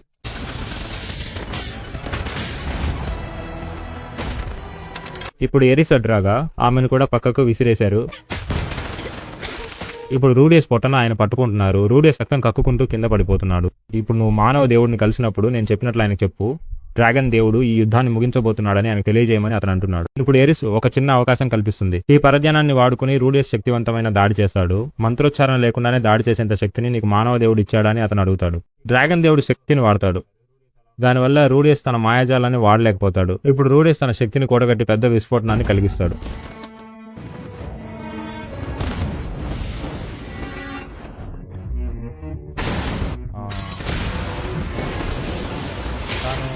అనుకున్నట్లుగానే ఆ ప్రదేశం అంతా మారిపోతుంది. అతను బ్లడ్ వార్మ్ గేట్ అనే శక్తిని ఉపయోగిస్తాడు. నీ దగ్గర ఎంత అద్భుతమైన మనా ఉందో అని ప్రశంసిస్తాడు. అతని దగ్గరకు వచ్చి రూడియస్ పొట్టలో పొడుస్తాడు. రూడియస్ ఇక్కడ చావకూడదని అనుకుంటాడు. ఎరిస్కి ఇచ్చిన మాట నేను ఇంకా నిలబెట్టుకోలేదు, నేను కనీసం మరో 2 ఏళ్ళైనా బ్రతకాలని అతను అనుకుంటాడు. ఇప్పుడు ఇక్కడ మన పని పూర్తయిందని డ్రాగన్ దేవుడు అంటాడు. అప్పుడు రూడియస్ కళ్ళు నెమ్మదిగా మూతపడతాయి. ఇప్పుడు అతను మానవ దేవుడి దగ్గర మేల్కొంటాడు. అతని ఛాతీపై పొడిచిన చోట ఒక నల్లటి గుర్తు కనిపిస్తుంది. ఇది నేను ఊహించలేదని మానవ దేవుడు చెప్తాడు. నేను అతని ముందే ఎదుర్కొంటానని నీకు తెలుసుంటే నాకు చెప్పి ఉండవచ్చు కదా అని రూడియస్ అడుగుతాడు. కానీ ఆ డ్రాగన్ దేవుడి వర్తమానం, భూతకాలం లేదా భవిష్యత్తు ఏది నాకు కనిపించదని అతను సమాధానం ఇస్తాడు. డ్రాగన్ దేవుడిపై ఒక శాపం ఉంది. ఆ శాపం కారణంగా మానవ దేవుడు అతన్ని చూడలేడు. నిన్ననే మనం దీవించబడిన బిడ్డల గురించి విన్నాము, అదే విధంగా ఇది శపించబడిన బిడ్డలు కదా అని అతను వివరిస్తాడు. నిజానికి ఇప్పుడు ఆస్ట్రేట్ దగ్గర అటువంటి 4 శాపాలు ఉన్నాయి. ఈ ప్రపంచంలోని ప్రతి జీవి అతన్ని చూసి అసహించుకుంటుంది లేదా భయపడుతుంది. రూజర్ మరియు ఎరిస్ విషయంలో జరిగినట్లు ఇక్కడ కూడా జరుగుతుంది. ఇప్పుడు మరొక విషయం వెల్లడవుతుంది. గతంలో ప్రస్తావించిన లాప్లెస్ కూడా ఒక శపించబడిన బిడ్డ అని తెలుస్తుంది. అతని శాపం కూడా ఇదే, ఇతరులను చూసి భయం కలగడం. అతను ఈ శాపాన్ని ఒక ఈటపైకి మార్చాడట. ఆ ఈటను ధరించడం వల్ల ఈ యోధుడి జాతి మొత్తాన్ని చూసి అందరూ భయపడ్డారట.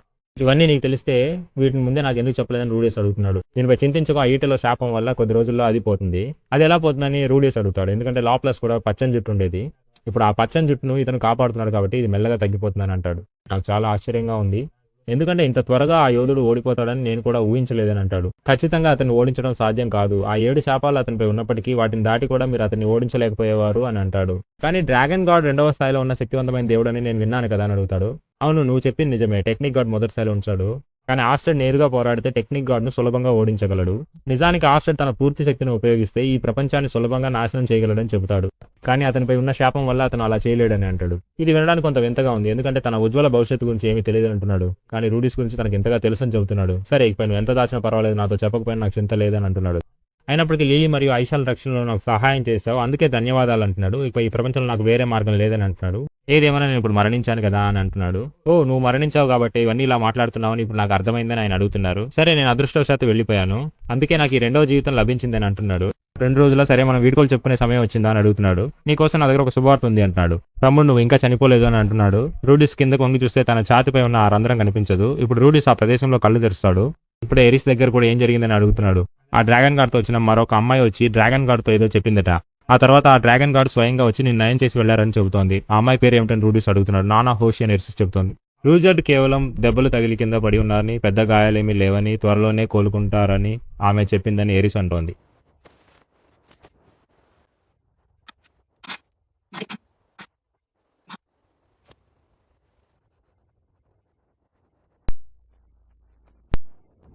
ఈ భాగం ప్రారంభంలో రూడీస్‌ని చూపిస్తారు. ఎరిస్ కుటుంబ సభ్యులతో ఉన్నాడు. ఏదో విందు జరుగుతున్నట్లు చూపిస్తున్నారు. ఆ విందుకు రూడియస్‌కు తెలిసిన వారందరూ విచ్చేశారు. క్లైన్ మరియు యోధుడు సంభాషించుకుంటున్నారు. ఎరిస్, రాక్సీ మరియు సోఫియా అందరూ కలిసి ఉన్నారు. అక్కడే అతనికి ఏదో జరుగుతుంది. తన అంతరాత్మలోకి వెళ్లి నన్ను వదిలి వెళ్ళవద్దంటాడు. అప్పుడు వెనుక ఉన్న డ్రాగన్ దేవుడు అతన్ని పొడి చేస్తాడు. అతను ఇప్పుడే కళ్ళు తెరుస్తాడు. ఇదంతా నిజానికి ఒక కల. అప్పుడు యోధుడు అతన్ని క్షేమమేనా అని అడుగుతాడు. నేను బాగానే ఉన్నానని సమాధానం ఇస్తాడు. ఆ మానవ దేవుడు ఎవరిని ఇప్పుడు అతను ప్రశ్నిస్తాడు. రూడియస్ తనకు తెలిసినవన్నీ చెబుతాడు. అప్పుడు యోధుడు మానవ మరియు డ్రాగన్ దేవుళ్ళు పురాతన కాలం నాటివారని వివరిస్తాడు. వీరు ఇప్పటికీ పోరాడుతూనే ఉన్నారు. ఇప్పుడు రూడియస్ మానవ దేవుడు ఆ శాపం గురించి చెప్పిన విషయాలను వివరిస్తాడు. అంటే మీ జాతిపై ఉన్నది కూడా ఒక శాపమేనని చెబుతాడు. మీరు ధరిస్తున్న ఈట వల్ల అది సంభవిస్తుందని చెబుతారు. ఈ శాపానికి కారణం లాప్లాస్ అని, కొంచెం శ్రమిస్తే ఇది తొలగిపోతుందని అతను చెప్పాడంటాడు. రూడియస్ తన ఇంటికి వెళ్లి చూస్తే అంతా శిథిలమై ఉంది. రూడియస్ అక్కడ తన పాత జ్ఞాపకాలన్నింటినీ గుర్తు చేసుకుంటాడు.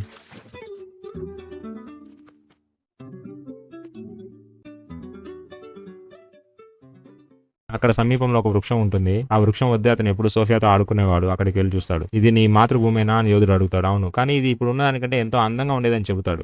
సరే మన ప్రయాణ సమయం అయిందా అని ఆయన అడుగుతారు. రుడేస్ తనను ఆపుతాడని ఎరిస్ ఆశిస్తోంది. కానీ రుడీ ప్రస్తుత స్థితిలో ఏమీ చెప్పేలా లేడు. ఇన్ని రోజులు డెడ్ ఎండ్ అనే పేరు వింటేనే అందరూ భయపడేవారు. కానీ ఇప్పుడు నీ కృషి వల్ల ఎక్కడికి వెళ్ళినా ఆ పేరు విని అందరూ సంతోషంగా నవ్వుతున్నారు. దానికి నువ్వే కారణం రుడీ అని అతను అంటున్నాడు. అతను ఆ సంఘటనలన్నింటినీ గుర్తు చేస్తున్నాడు. షిరోన్ సైనికులు తమ కుటుంబాలను కాపాడినందుకు అతనికి కృతజ్ఞతలు తెలిపారు. అలాగే రాక్సీ తెగ వారు సంతోషంగా అంగీకరించారు. రుడేస్ వీటన్నింటికీ నేనేమీ చేయలేదు. ఇదంతా నీ కృషి ఫలితమే అంటున్నాడు. నేను నేలుగా ఏమీ చేయలేకపోయాను. నువ్వు వచ్చాక ఇంత పెద్ద ప్రయత్నం చేశావంటున్నాడు. అయితే ఇదంతా మానవడంగా చెప్పడం వల్లే చేస్తున్నా అన్నాడు. తెలియని ఎవరో సహాయం చేశారంటే నేను నమ్మను. నా కళ్ళ ముందున నువ్వే నాకు సహాయం చేశావని అతను అంటున్నాడు. ఎరిస్ నీకున్న ప్రతిభకు నువ్వు నాకంటే ఎన్నో రెట్లు శక్తివంతుడివి అవుతావు. కేవలం సాధన చేస్తూ ఉండు అని ఆయన అంటున్నారు. సరే నేను కూడా బయలుదేరాల్సిన సమయం వచ్చిందని చెబుతూ రుడియస్ తనకి ఇచ్చిన డాలర్ను తిరిగి ఇచ్చేస్తున్నాడు. వద్దు, అది నీ దగ్గరే ఉంచుకో. ఇది నీకు ముఖ్యం కాదని భావించాను. అందుకే మీ దగ్గరే ఉంచుకోమంటున్నాను. ఇప్పుడు ఆయన బయలుదేరుతూ ఎరిస్, రుడేయస్ మళ్ళీ కలుద్దాం అని వెళ్తున్నాడు. అలాగే తన పాత ప్రయాణంలో జరిగిన వాటన్నిటిని అతను తలుచుకుంటున్నాడు.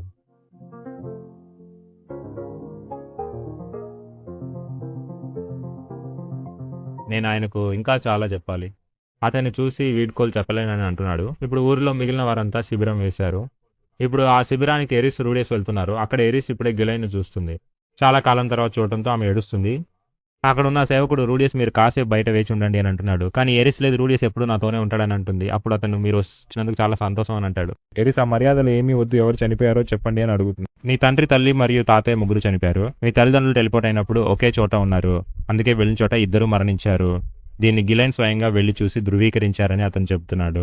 ఈ విపత్తు కుటుంబంలో ఎవరో ఒకరు బాధ్యత వహించాలి కాబట్టి మీ తాతయ్య అందరినీ చూపించారని అంటున్నాడు. రూడియస్ ఇది ఖచ్చితంగా కుట్రలా అనిపించడం లేదా అని అడుగుతాడు. ఎరిస్ అంతా ముగిసిపోయింది అని అంటుంది. మీకు ఎలా ఉంటుందో నాకు తెలుసు, కానీ ఇదే అసుర రాజ్యం యొక్క ప్రస్తుత పరిస్థితి అని అతను అంటాడు. ఇప్పుడు ఎరిస్ తర్వాత ఏం జరుగుతుందని అడుగుతుంది. ఎరిస్ తల్లిదండ్రులు లేనందున ఆమెను అదే కుటుంబంలోని వేరొక శాఖకు అప్పగించబోతున్నారట. ఒక పని మనిషిగా లేదా బానిసగా, ఒక సేవకురాలి వలె అక్కడ వారు ఏం చెప్పినా చేయాలంటే చెప్పినా.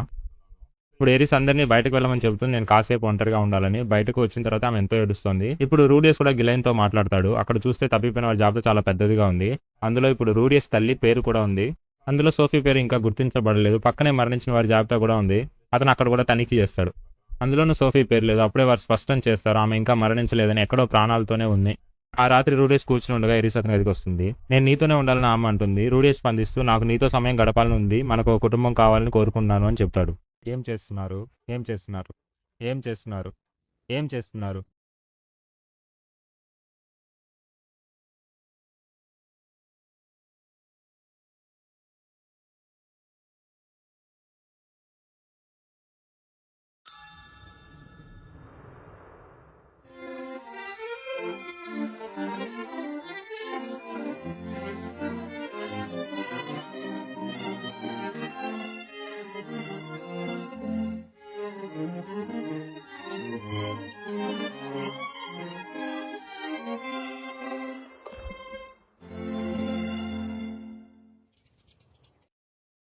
మరుసటి ఉదయం రూడియస్ చాలా ఉత్సాహంగా కనిపిస్తాడు.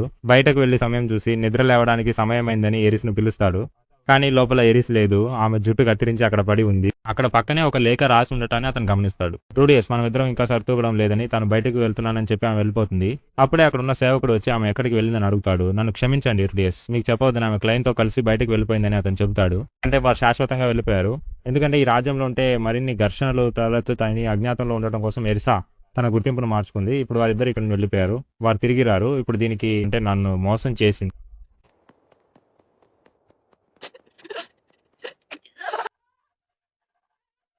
దీంతో 11వ భాగం ముగుస్తుంది. ఇప్పుడు 12వ భాగం. ఈ భాగం ప్రారంభంలో క్లైన్ మరియు ఎరిసా కనిపిస్తారు. వారు ఈ దేశ సరిహద్దులు దాటి వెళ్తున్నారు. ఇప్పుడు రూడియస్ గత జీవితాన్ని చూపిస్తున్నారు. అక్కడ భోజనశాలలో చాలా మంది ఆహారం కోసం అతను దాటుకుని ముందుకు వెళ్తున్నారు. చిన్నప్పుడే మీకు వరుసలో రావడం నేర్పించలేదా అని రూడియస్ అడుగుతాడు. దీనివల్ల బాస్కెట్బాల్ శిక్షకుడితో సహా అందరూ అతన్ని నిందిస్తారు. ఈ సంఘటన తర్వాత అతను బడికి వెళ్ళడం అసహించుకున్నాడు. తల్లిదండ్రులతో కూడా మాట్లాడకుండా నన్ను ఒంటరిగా వదిలేయండి అంటున్నాడు. ఇప్పుడు ఈ ప్రపంచంలో రూడియస్ ని చూపిస్తున్నారు. అప్పుడు ఆ సేవకుడు వచ్చి ప్రస్తుతానికి మీరు ఖాళీగానే ఉన్నారు కదా, మీకు కొన్ని పనులను కేటాయించామని అడుగుతాడు. ఇక్కడ పని వాళ్ళు తక్కువగా ఉన్నారు, అందుకే నిర్మాణ పనులు జరగట్లేదు. మీ భూ మాయాజాలం ఉపయోగపడవచ్చు అంటాడు అతను. కానీ రూడియస్ బదులుడు, ఎరిస్ మిమ్మల్ని వదిలి వెళ్ళినందుకు మీకు బాధగా ఉంటుందని నాకు తెలుసు, ఎందుకంటే ఇన్ని రోజులు మీరు కలిసి ప్రయాణించారు. కానీ ఇది ఆమె మేలు కోసమే. ప్రస్తుత అధికారిక పత్రాల ప్రకారం ఆ మానాపేలులో ఎరిస్ ఎక్కడికో దూరంగా వెళ్ళిపోయాడని, ఇప్పటి వరకు తిరిగి రాలేదని ఆయన చెబుతున్నారు. కాబట్టి చింతించకుండా లేచి మాకు సాయం చేయవచ్చని ఆయన అంటున్నారు. 2 రోజులుగా అబ్బాయిని ఇక్కడ నుండి పంపిస్తున్నారని అడుగుతున్నాడు. లేదు, నేను అలా అనడం లేదు, దానికి విరుద్ధంగా చెప్పాలనుకుంటున్నాను. ఎందుకంటే ఇక్కడ మీరు ఒక్కరే కష్టపడటం లేదు, అందరూ కష్టపడుతున్నారని ఆయన అంటున్నారు. ఇప్పుడు ఈ వైపు రోటస్ మరియు క్లైన్ చూపిస్తున్నారా, అలాగే అక్కడ మన యోధుని కూడా చూపిస్తున్నారా. ఆయన అక్కడ ఉన్న చాలా మందికి సాయం చేస్తున్నారు. ఎవరో అడిగితే నేను డెడ్ అండ్ బృందానికి చెందిన రూజెట్ అంటాడు. వారు కూడా భయపడకుండా సాధారణంగా మాట్లాడుతున్నారు. ఆ శాపాలు నెమ్మదిగా తొలగిపోతున్నట్లే. ఇప్పుడు ఈ వైపు తిరిగి ఎరిసిని చూపిస్తున్నారు. బ్లూ డేస్ నిజంగానే చాలా బలవంతుడు. అతనికి వయసు తక్కువైనప్పటికీ ఏ సవాల్ ఎదురైనా దాని నుండి ఏదో ఒక మార్గం కనుగొని బయటపడతాడు. ఇప్పుడు ఈ వైపు యోధుడు తాను ఒక గొప్ప యోధుడని చెప్తున్నాడు. ఇప్పుడు ఎరిస్ని చూపిస్తున్నారు. అతను అంత బలంగా ఉన్నందున నన్ను వదిలి వెళ్ళాను అనుకున్నాను, కానీ అతను కూడా నన్ను వదిలి చాలా దూరంగా వెళ్ళిపోయాడు. ఆ డ్రాగన్ గార్డ్ ఇతన్ని చంపాలనుకున్నాడు కదా, దాని గురించి చెబుతున్నాడు. నేను నీకు అనవసరమైన శ్రమగా ఉన్నాను నాకు అనిపిస్తోంది, అతనితో వచ్చేంత బలం నాకు ఇంకా లేదని ఆమె అంటోంది. ఇప్పుడు ఈ వైపు రూజ్ నుదుటిపై ఉన్న ఆ పచ్చ రత్నాన్ని చూపిస్తున్నారు. వారికి అది చూడటానికి చాలా అందంగా ఉంది. నేను నా గ్రామానికి వెళ్ళి అందరికీ దీని గురించి చెబుతానని వారు అంటున్నారు. అప్పుడు ఆయన నన్ను చూసి భయపడలేదా అని అడిగారు. చిన్నవాడినైతే భయపడేవాడినేమో, కానీ మీరు మా ప్రాణదాతలు, ఇకపై మిమ్మల్ని చూసి ఎలా భయపడతాం అని వారు అంటారు. ఇప్పుడు ఎరిస్ కూడా కొనసాగిస్తుంది. అతను నాకు ఎంతో చేసినా నేనేమీ చేయలేదు, పూర్తిగా అతనిపై ఆధారపడ్డాను. ఇప్పుడు ఇక్కడ రోజా కూడా చెబుతున్నారు, మీరు పిల్లల్ని తింటారని మాకు చెప్పారు అని.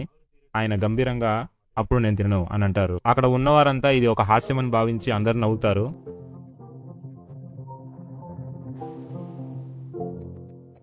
వీరందరినీ మార్చింది రూడియస్ అని వారు చెబుతారు. కానీ రూడియస్ ఇప్పుడు నెమ్మదిగా మానసిక కుంగుబాటులోకి వెళ్తున్నాడు. ఇప్పుడు ఇక్కడ 3వ రాజకుమారుడు జానబాన్ చూపిస్తున్నారు. అతడు ఇంకా రూడియస్ కోసం వెతుకుతూనే ఉన్నాడు. అతడితో పాటు జైల్లో ఉన్న వ్యక్తిని కూడా చూపిస్తున్నారు. అతడు ఇప్పుడు ఎడార్లో నడుస్తున్నాడు. గిలెన్ శిక్షణ సమయాన్ని కూడా చూపిస్తున్నారు. అందరూ అభ్యాసం చేస్తున్నారు. డెడ్ అండ్ బృందంలో ఉన్న మరొక బృందాన్ని కూడా ఇప్పుడు చూపిస్తున్నారు. ఇప్పుడు రాక్సీ వైపు చూపిస్తున్నారు. అక్కడ ఆ రాక్షసి కూర్చుని ఉంది. మద్యం సేవించే పోటీలో ఆమె ఎవరిని ఓడించి గెలిచింది. గతంలో జరిగినట్లే ఆ రాక్షసుల వద్ద ధనం లేకపోవడంతో వారిని బయటకు పంపిస్తున్నారు. రాక్సీ తన వద్ద ఉన్న ధనాన్ని ఇచ్చి ఆమెను కాపాడుతుంది. ఆమె కూడా అదే విధంగా పరిచయం చేసుకుంటుంది. నీవు కిసిరిగా ముందు ఉన్నావని, నేను నా రాక్షస నేత్రాన్ని నీకు ఇవ్వనా అని ప్రతిపాదిస్తుంది. రాక్సీ నాకు రాక్షస నేత్రం వద్దు, నాకు ఒకరిని వెతికి పెడతావా అని అడుగుతుంది. అంటే నీకు రాక్షస నేత్రం పొందడం కంటే వారు అంత ముఖ్యమా అని ఆమె కూడా అడుగుతుంది. అవును, నా శిష్యుడు రూడియస్ గ్రేరాట్ కుటుంబం కోసం వెతుకుతున్నాను, వారు కనిపించట్లేదని అతను అంటున్నాడు. ఆ రాక్షసి తాను వారిని కనుగొన్నానని చెబుతుంది. ఇప్పుడు పౌల్ తన కుమార్తో కలుస్తాడు. అక్కడికి లీలియా, ఐషా కూడా వచ్చారు. కానీ నాన్ తల్లి రాలేదు. ఆమె తన తల్లి ఎక్కడా అని ఏడుస్తోంది. చింతించక సోదరి, మీ తల్లి కూడా నీ కోసం వెతుకుంటారు, త్వరలోనే వస్తారని వారు చెబుతున్నారు. జరిగిందంతా ఆ రాక్షసులు గమనిస్తూనే ఉన్నారు. ఇప్పుడు ఆమె తప్పిపోయిన తల్లి కోసం వెతుకుతారు. నా శక్తులను ఉపయోగించి ఆమెను ఖచ్చితంగా కనుగొనలేకపోతున్నాను, కానీ కొంతవరకు జాడ తెలుస్తోంది అని చెప్తూ ఆ ఖండాన్ని పేర్కొంటుంది. అది బెగారిట్ ఖండం. ఆమె అక్కడ చిక్కుపోయింది కానీ ప్రాణాలతోనే ఉందట. తర్వాత రూడియస్ గురించి చెబుతూ అతని మధ్య ఖండంలోనే ఉన్నాడని, కానీ నిరాశలో ఉన్నట్లు కనిపిస్తోందని నవ్వుతుంటుంది. మహారాజ్ని ఇవన్నీ చెప్పినందుకు కృతజ్ఞతలను రాక్సీ అంటుంది. వెంటనే ఆమె మాయమైపోతుంది. ఇప్పుడు ఎరిస్ బృందంతో బెగారిట్ ఖండమే మన తదుపరి గమ్యస్థానమని చెప్తున్నారు. ఇప్పుడు రూడియస్ తన గతాన్ని తలుచుకుంటున్నాడు. నా దగ్గరకు అందరూ మాట్లాడటానికి, సంబంధం పెంచుకోవడానికి వచ్చారు, కానీ నేనే ఎవరిని దగ్గరకు రానివ్వలేదు. వారు నా ముందు నన్ను ఒప్పించడానికి ప్రయత్నించినా నా వెనుక వారంతా నవ్వుకుంటానని నేను భావించాను. ఒకనొక సమయం తర్వాత ఎవరు నన్ను సంప్రదించడం లేదు. ఇవన్నీ ఎప్పటికైనా మారుతాయని నేను ఆశిస్తున్నాను. చిన్న అవకాశం దొరికినా వాటన్నింటినీ మార్చాలని అనుకుంటున్నాను. అదంతా నా కలగానే మిగిలిపోయిందని అతను అంటున్నాడు. ఇప్పుడు రూడియస్ తల్లిని చూపిస్తున్నారు. ఆమె తన కుటుంబంతో గడిపిన క్షణాలను గుర్తు చేసుకుంటోంది. రూడియస్ తల్లికి నిద్ర వస్తోంది. అందుకే రూడియస్ వచ్చి శుభ్రపరిచే పని నేను చూస్తాను, మీరు వెళ్ళి పడుకోండి అంటాడు. దానికి తల్లి ధన్యవాదాలు రూడి, ఇవన్నీ చేస్తున్నందుకు అని అంటుంది. అవును, మీరు మా అమ్మ, మీకోసమే నేను ఇదంతా చేస్తానని అతను అంటున్నాడు.